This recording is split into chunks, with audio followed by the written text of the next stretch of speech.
All right, here we go. Brand new Flyers Daily for the 23rd of April, 2025. Flyers Daily, presented by Ticketmaster. Make more memories live. Hello, Jason Myrtetus with you. It is the offseason. NHL playoffs underway. Been pretty compelling so far. Pretty interesting matchups. The Battle of Ontario once again taking place last night between Toronto and Ottawa. See Scott Lawton and Claude Giroux jabbing at each other. We also have the Battle of Florida. We have some really cool matchups. Winnipeg's been really good so far. I thought maybe they would have a little bit of trouble in the first round. Not be the case. Washington gets a game one win over the Montreal Canadiens, who had to do everything they could just to get into the playoffs. So it's been pretty compelling so far. And damn it, I want to be a part of that mix again very soon for the Philadelphia Flyers. In this episode, going to kind of real quick lay out our kind of plan here for the offseason. And we'll get to a couple of emails. I'm not going to go too crazy in this one. I'm really, to be honest with you, still trying to get my thoughts together on the season. Try and remove the grind and the wear and tear of a season, and have real rational evaluations and try to figure who needs to be better. I mean, there's some obvious one who's like Owen Tippett's a guy that needs to be better. And goaltending needs to be better, but I want to go much deeper than that. So we will get to that coming up, perhaps even Friday. If I'm able to do the show on Friday, I do have treatment, my final chemo infusion tomorrow at the Abramson Cancer Center, which I'm not looking forward to at all. I'm glad it's the final one, of course, but this recovery from number 7 has been absolutely brutal and devastating and difficult, and it's gone well beyond a week, and I'm still really beat up, bad. So I'm not looking forward to Thursday, but I am looking forward to being the last one and getting a little bit of break, and new scans coming up on May 7th. And hopefully those scans, which gives me a whole nother level of anxiety thinking about them, hopefully they yield some really good news. I think they will. So I look forward to that. Although I've got some anxiety about it too. Not afraid to admit it. I'll admit anything here at this point because I think it helps people. Okay, real quick. Here's the schedule coming up for the summer. We did this schedule last year as well in the off season. It's Monday, Wednesday, Friday. That we'll do Flyers Daily. Mondays will be Mondays with Meltzer as per usual, not just through the playoffs, but all through the summer. And then we will get into Flyers Exit Day interviews on Wednesdays and Fridays, or sometimes we have to bump it because breaking news happens. Like when they hire a coach, we would probably bump an exit day interview and move it to a later date when the Flyers hire a new coach, or they make a trade or make a free agent signing. But I have about 18 interviews on tape now with current Flyer players. I think they're all really good. Some of the best work I think I've done. I think that wall between player or interviewee and interviewer has been knocked down a little bit further. And I actually think my illness plays a part in that. I'll be honest with you. I believe that. And I've had a chance to correspond with a lot of players through my illness that have been very supportive. So I think we have some really real conversations, and I think you guys are going to really enjoy them. I know I enjoyed having them, and that's kind of how I judge it. I'm a hockey fan. I've been working in the media for over 31 years, and I've had a lot of fandom beat out of me. But there's certain elements of fandom that aren't beaten out of me, and I think it's that gauge for what would I want to hear if I was a fan. And I can ask these silly questions and chalk interview questions. What means more of this? You can do that. But I'm not interested in those kind of stock interviews. I'm interested in having conversations with a person. So I think that's what you're going to hear in these exit day interviews. And it's kind of what I try and provide. It's how I approach my interviews. I do more listening than talking, and would respond in kind, because it's a conversation. It's not just me trying to get through a list of questions that I came up with some witty responses expected as the result. That's just not my plan of attack. So that'll be the plan as we get up to, and the draft time in June, late June, and then in the free agency July 1st, and throughout the remainder of the summer with prospect or development camp right after the draft. the kind of prospect scrimmage that Brian Smith and I do each and every summer. And then we'll be counting down the days to captain skates, training camp, and everything comes with it. All right, let's get to a couple of emails. This first one comes from Bob. Bob says, "Hey, Jason, I hope this day has you feeling at least good enough." It is good enough. That's about the most I can say.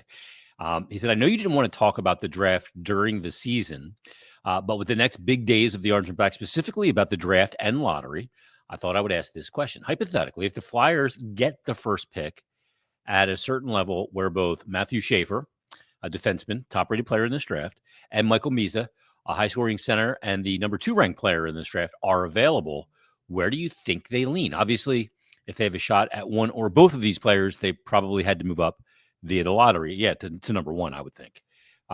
He said they're both elite talents, obviously, but Misa would be the best bet to make the Flyers first of the 2.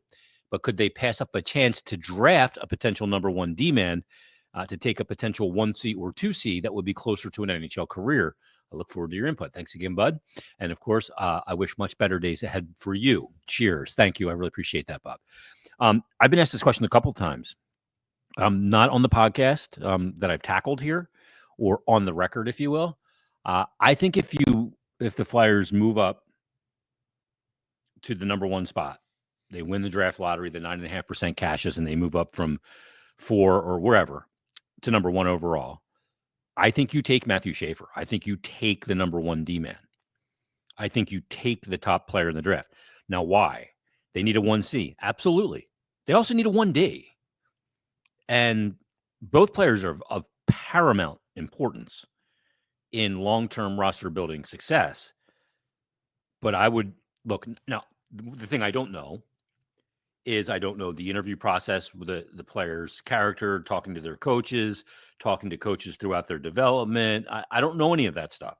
I'm just going on the sheer, rankings of players. If I have the bona fide 1D at number 1 overall, or I could take the guy who's going to be a 1C, possibly a 2C, and Misa at number 2, I'm taking the 1D all day, every day. And I know that we talk about 1C as the more needed option, and it is, because they do have the defense is not as needing as the center position in total. So that's part of it. But I take the number 1 player ranked in Matthew Schaefer. That's who I take with the number 1 overall pick if the Flyers were to move there. And look, we'll see come draft time. These drafts, like this draft, can be very variable. We see these, mock drafts and the rankings and all of that. Well, the team that ends up being number 1 may not see Matthew Schaefer as the number 1 overall pick. So if you draft 2, you may end up with him. He may end up available to the Flyers. This isn't one of those Connor Bedard, Connor McDavid type drafts where it's abundantly obvious, without a doubt, lock, stock, and barrel, put the mortgage on it, stone cold mortal lock, that player X is going to be the number 1 overall pick. It's not like that. There is not a generational player at the top of this draft. So there's a chance that he could be there at 2. Good email, though, Bob. I appreciate it. Thank you for sending it. Jason.Myrtetus, JASON.MYRTETUS @gmail.com is where you can send them. David emails in. Hey, Jason, hope you're doing well. Great stuff by you and Bill, as always, on Monday's episode. This is a really good email. He said, I think Danny and Jonesy have been, in all caps, blatantly clear about their plans, as much as they say without being guilty of tampering, all in bold letters now. They don't want the best player available. They want the best player. Keith Jones has said it on this podcast multiple times. He has said it on other podcasts and other media appearances as well. We don't want the best player available. We want the best player. So David goes on to say, that is one guy, Connor McDavid, who happens to be a free agent after next season, scheduled to be a free agent, provided obviously he doesn't extend in Edmonton. And David goes on to say, there are 2 tells. And if these are both met, then I would bet serious money that this is the unquestionable plan. And like the Flyers of old that you and I remember, they will land the player they want. Now, there was a time when the Flyers would not be outbid. If there was a shiny toy out there, They were coming home with it. It's different now in a salary cap league, but here's David's two tells that need to be met. He said, number one, do the Flyers build a team that will make the playoffs next year with a clear path for the core to continue to improve? McDavid won't even consider signing with a bottom feeder. No way. And I totally agree. McDavid's not interested in a rebuild. No way. He wants to win. He's gone through a rebuild in Edmonton as the most talented player on the planet. And then he said, number two, and he said, this is the big one. After improving the roster this summer, do a projection based on contracts expiring, other money off the books after 25-26. Will they be setting themselves up to be able to offer the league maximum to McDavid? This is why I've said it on a number of occasions. You don't go out and get the best available guy this summer to take yourself out of any sweepstakes that may arise the next summer when the best players are available. That includes Jack Eichel, too. They're both scheduled to be free agents. I think Eichel resigns in Vegas, so I don't think it'll be a situation there. But I think there's a chance that McDavid could hit the market. He said if those two big tells are met, then next summer McDavid will be under contract in Philly. I guarantee you. Best wishes in your recovery, David. Now, you can't guarantee that because if McDavid goes to market, everybody's in play. There'll be teams looking to move money out to find a way to fit him. We know that. But what can the Flyers offer? And what the Flyers can offer is a max contract. They would be in position to do that. They offer some of the easiest travel in the NHL, which matters to players. First grade facilities, a brand new building coming. They can offer the ability to be on the East Coast and maximize your name brand, which you cannot do in Edmonton. You can do it in Chicago. You can do it in New York. You can do it in Boston. You can do it in Philly. You can do it to some extent in DC. You can do it in LA. And you can do it in Toronto and Montreal.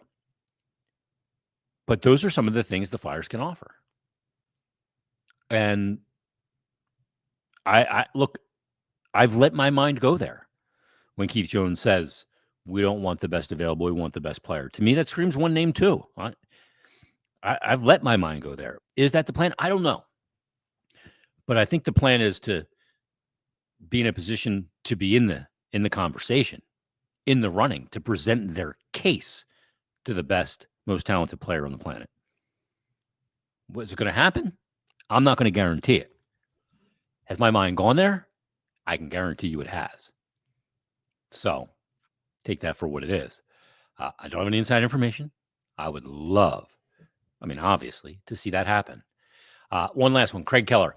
Hi, Jason. Well, an abrupt end of the season on April 17th was not what any fan wanted, but it was good to see them battle to the last seconds. I agree. I thought they ended this season with a lot of integrity. He said, I agree with you on karma being a thing that matters greatly. Yeah, I saw karma flash itself yesterday with somebody I used to work with. Karma sometimes doesn't come when we want it to come, but it takes time, but it comes. He said it can be really identified or quantified. It can't be identified or quantified, but can be seen and felt. Proper mental attitude can make almost anything possible. Poor attitude, you might as well just be the Sabres. Enjoy your exit interviews. I'm surprisingly looking forward to seeing what the team does this offseason. Should be eventful. Also, the main thing is for you to keep pushing in your fight. You are doing a lot of great work getting the word out on taking care of one's health, and I'm glad you benefit from doing the show. Though don't overdo it. I can't explain how much you help me with what I'm dealing with right now, but thank you. Take care, Craig. Craig, thanks for the note so much. I got a message yesterday from a guy that went and got a colonoscopy, and they found some concerning things, and they found it early. So listen to your body. Craig, your note means a ton to me, and everybody's notes mean a ton to me. I'm going to work this summer as much as I can, through as much as I can. Like I said at the beginning of the episode, I have my final chemotherapy infusion coming up tomorrow. I think there's this notion that I got, and I think other people that have gone through it have gotten, people I've corresponded with, that, you just have to recover from your last infusion and you'll start to feel better. But it's going to take time. And it's going to take a lot of time. Sometimes it takes 6 months, a year for the fatigue to fade. And the fatigue is, no, it's not just tired. I need to take a nap or I need to go to bed early tonight. This kind of fatigue is all encompassing. It is physical to every cell in your body. It is mentally fatigued.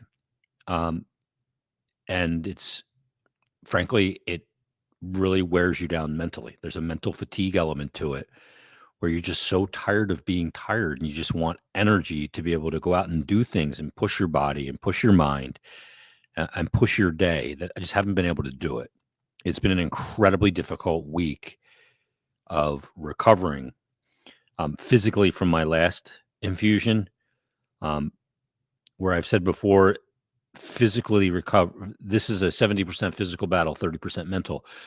This last recovery has been 50-50. It has really beaten me up physically, and it's kicked the crap out of me mentally at times too. It's been very difficult. And I have scans coming up on May 7th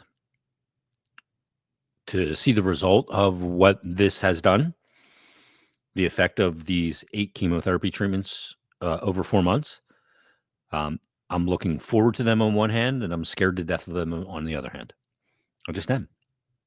That's the scanxiety that I'm going to live with. I'm told that's the word. The anxiety that comes from getting scans when you're a cancer patient. So listen to your body. The best thing I could hope for is that anybody listening to this doesn't have to go through this, what I'm going through. So listen to your body. And something doesn't feel right, go to your doctor and get a colonoscopy. Everybody, thanks for listening. Thanks for watching. I may be here Friday. If not, Brian Smith will be filling in. I have to see how I respond to tomorrow's treatment. But I appreciate you listening. Appreciate you watching. And we'll talk to you next time on a brand new Flyers Daily.